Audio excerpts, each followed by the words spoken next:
Hey guys, what's up? I'm Erin and welcome back to the channel. For decades, it has been treated as the ultimate milestone, the finish line where suddenly you get to feel freedom and security. Hitting that seven-figure benchmark is supposed to be kind of crossing into a new world of possibility. But here's the surprising truth. For many retirees, $1 million is more than they would ever need.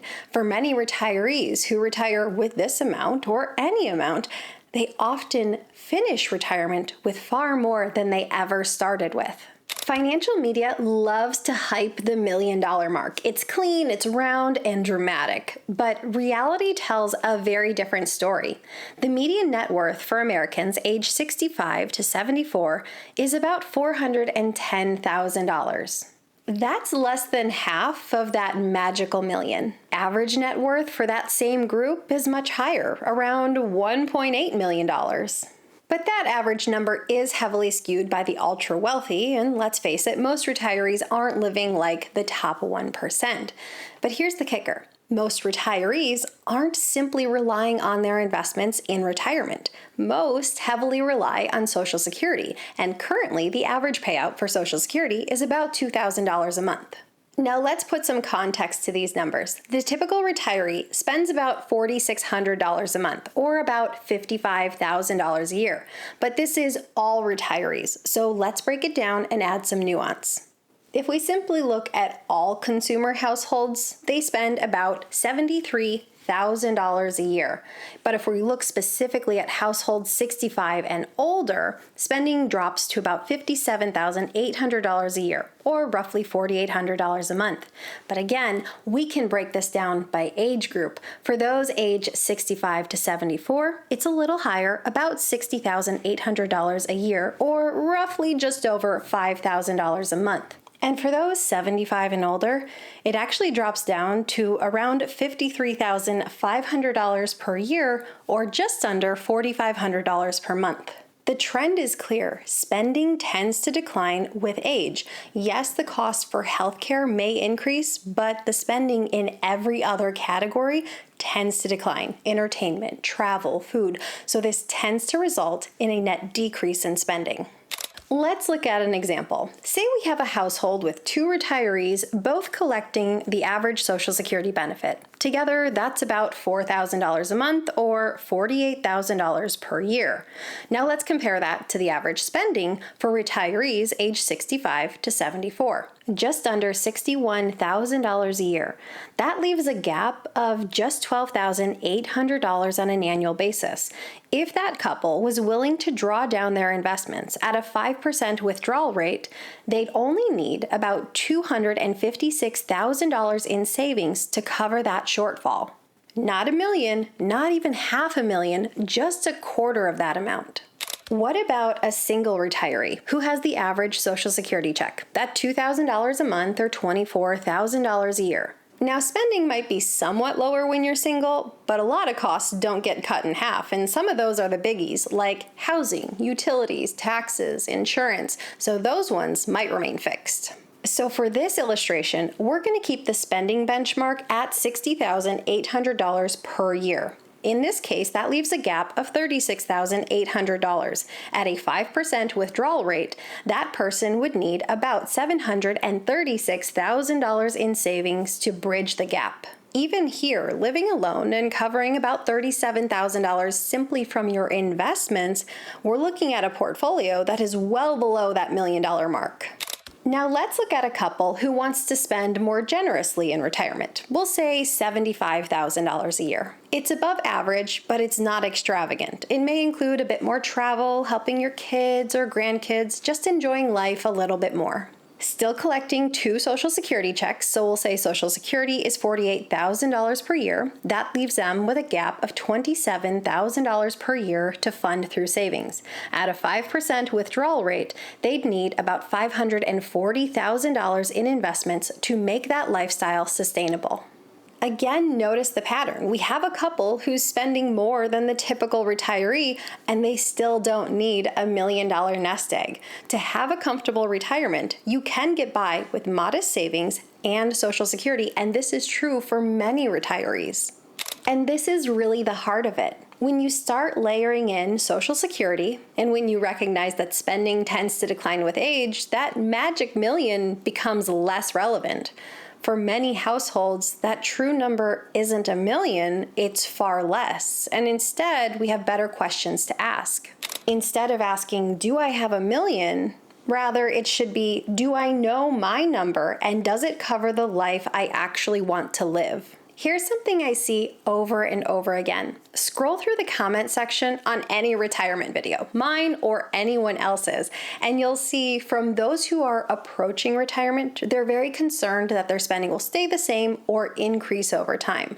On the other hand, when we receive comments from those who are well into their retirement years, they say their desire to spend has simply declined with age. And this is lived experience that is backed up by research. Practically every study out there shows that retirees naturally spend less over time, not because they have to, but simply because their interests shift. They spend less on travel, less on dining out, less on entertainment. Life tends to become a bit more simple, and that's reflected in expenses. So when you look at the data and you hear the stories of the true lived reality for retirees, the math becomes clear. You likely may not need $1 million to live your lifestyle. Of course, it is personal. It does come down to your expenses, but many retirees get by with far less and still have a very comfortable retirement. Here's where things get even more interesting. Studies show that many retirees actually end retirement with more wealth than they started. Researchers call this the consumption gap, and essentially it's the difference between what retirees could spend and what they actually do spend. Why does this happen? First, habits. If you've spent 30 or 40 years as a diligent saver, switching over to spending mode may not come naturally, especially if you've built your identity around the idea of growing and preserving your wealth. Second, loss aversion. Watching your portfolio dip after a withdrawal can feel like losing money, even if you know the math says you're safe. And third, uncertainty. Longevity risk, inflation, market volatility, all of this creates fear, and that fear causes people to hold back.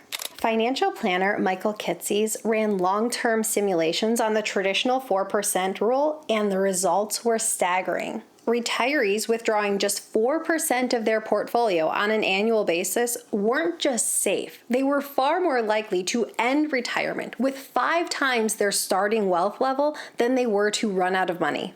Imagine retiring with $1 million and ending with $5 million. Or imagine retiring with $500,000 in investable assets. Some might call this a modest investment portfolio. You could still end with over $2.5 million in many situations. And Bill Bengen, the original creator of the 4% rule, has said that over 90% of retirees who use it end up with more money than they started retirement with. Why does this happen? Because historically, the markets have delivered more growth than the 4% withdrawal consumes. Even with all the ups and downs, a balanced or a blended stock bond portfolio tends to give back more than a 4% return. Add in the fact that many retirees often spend less than planned, especially in later years, and portfolios naturally compound instead of shrink.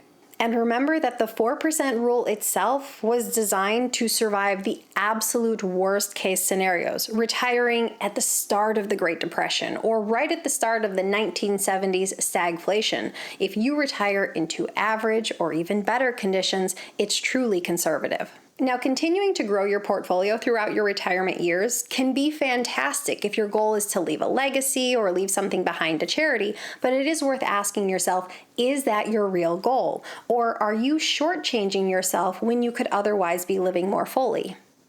Here's another striking data point. JP Morgan found that the most common withdrawal rate among retirees isn't 4%, not even close. It's just 2%. Imagine that. Most retirees withdrawing just 2% of their portfolio? Why does this happen? We have the fear of running out of money. Even when you know from a data standpoint or on an intellectual level that you have a safe plan, uncertainty can feel overwhelming. For many, they simply don't need as much as they thought. Again, once many retirees hit retirement, they find that their spending is not as much as they thought it would be, or that Social Security fills more of the gap. Also, it's really only taking what you need. For many retirees, they look at their investments as more of something to touch in a worst-case scenario or an emergency, rather than looking at it as an ongoing income source. So on the one hand, you've got a system that is designed to sustain you. Research-tested withdrawal rates, decades of market history, and layers of safety built in. And yet, over and over, retirees don't trust it enough to spend. They underspend, they preserve, they end up with a portfolio that is growing rather than declining. And this may sound like a good problem to have, and for your heirs, it is. But for retirees, it very well could mean missed opportunities or experiences delayed until it's too late. Let's zoom out. The financial industry loves a good round number. It makes a great headline, but it doesn't match the reality of real life. Here's the truth. The median retirement savings for people age 55 to 64 is only around $185,000 to $200,000.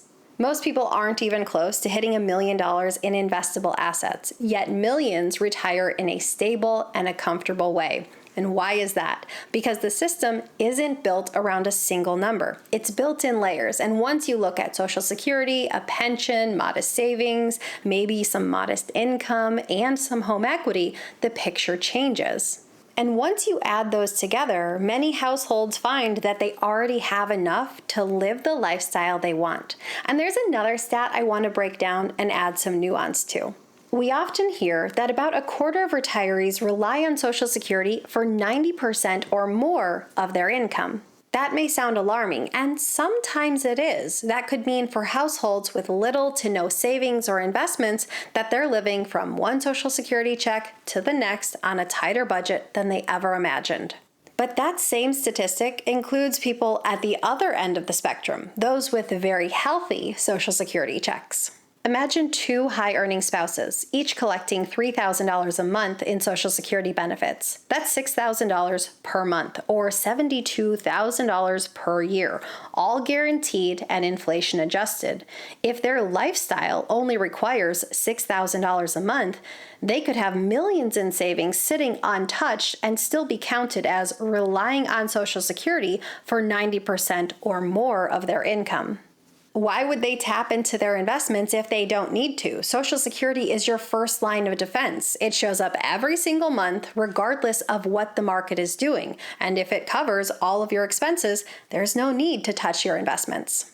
This is just one more reason why I think that magic million number is so misleading. In reality, Social Security alone often covers about 40% of retirees' income needs on average. And for some households, it covers nearly everything. For many, if you have Social Security and modest savings or a pension, that $1 million mark truly becomes irrelevant. Saving that much would leave them with more money than they could ever spend. The real risk isn't falling short of an arbitrary benchmark, but it's chasing a number that doesn't truly reflect your lifestyle, which could otherwise mean working and missing out on years of freedom.